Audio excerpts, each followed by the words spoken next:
O holy night, silent night, it came upon a midnight clear.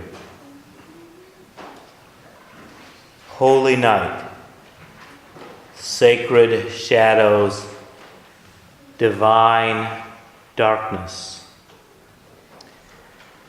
Generally, darkness is a metaphor for evil, the dark side, a black heart, gloom and doom, a black mark against you, the black sheep of the family. We are told to be afraid of the dark. In Christmas, we see a slight reversal. Even in the crass commercial aspects of Christmas, the shopping season officially begins on Black Friday.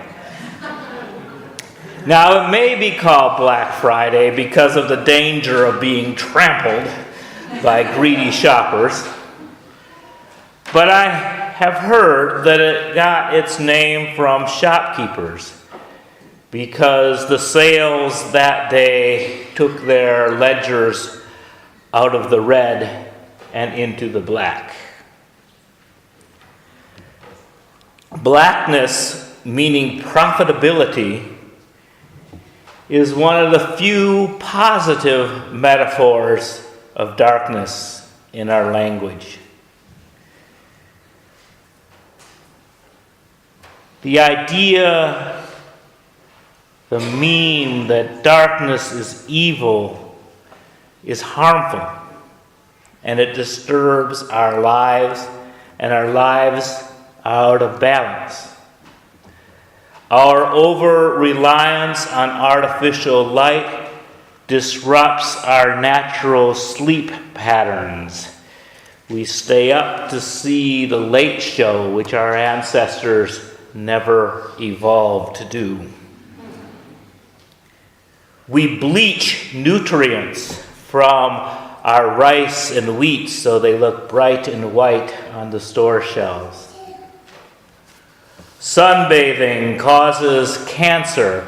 It boggles my mind why pale people use artificial light to get darker skin, yet still wish to retain the privilege of being called white.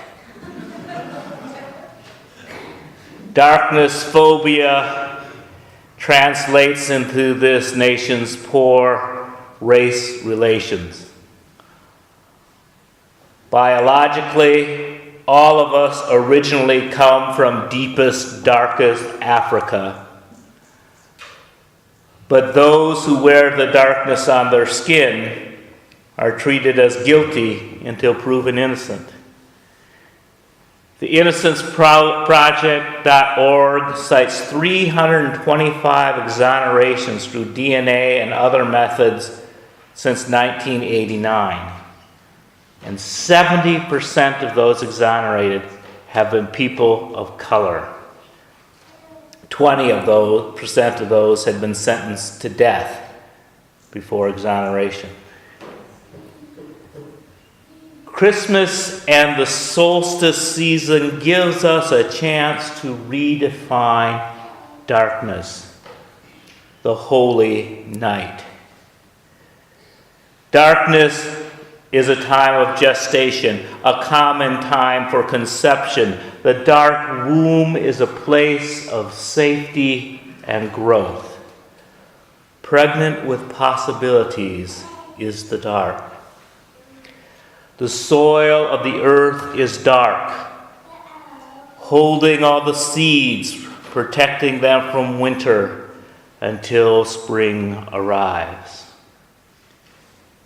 Nighttime is a time of rest. Sleep regenerates us. Nighttime is a time of dreaming, when magic enters our mind. Nighttime expands our view of the universe. Distant galaxies come into sight. We time travel back to our origins, looking at the night sky. Dark matter holds the universe together. Dark energy accelerates its expansion.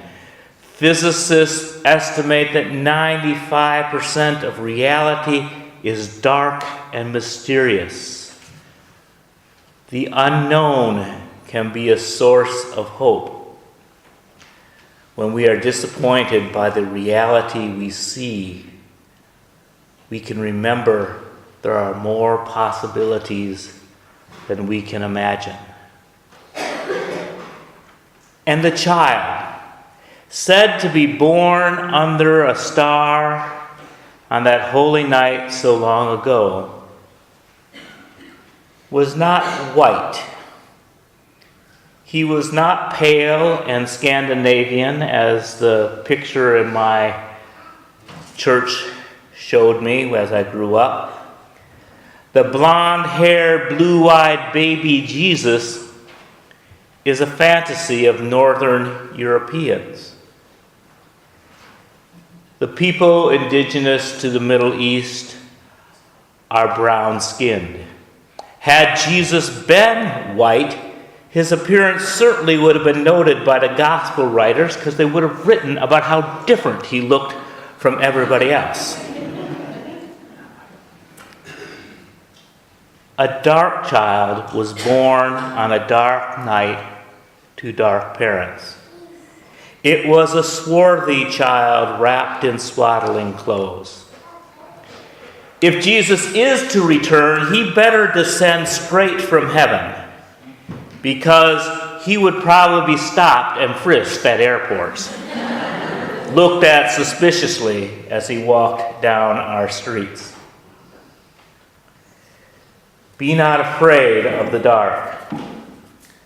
A dark universe provides for us and sustains us. The source of creation is the singularity of a black hole. Light is but the frosting on the giant chocolate cake of the universe. Enjoyable, but not the only source of goodness. Perhaps on that silent night, that holy night, all was calm, but all was not bright.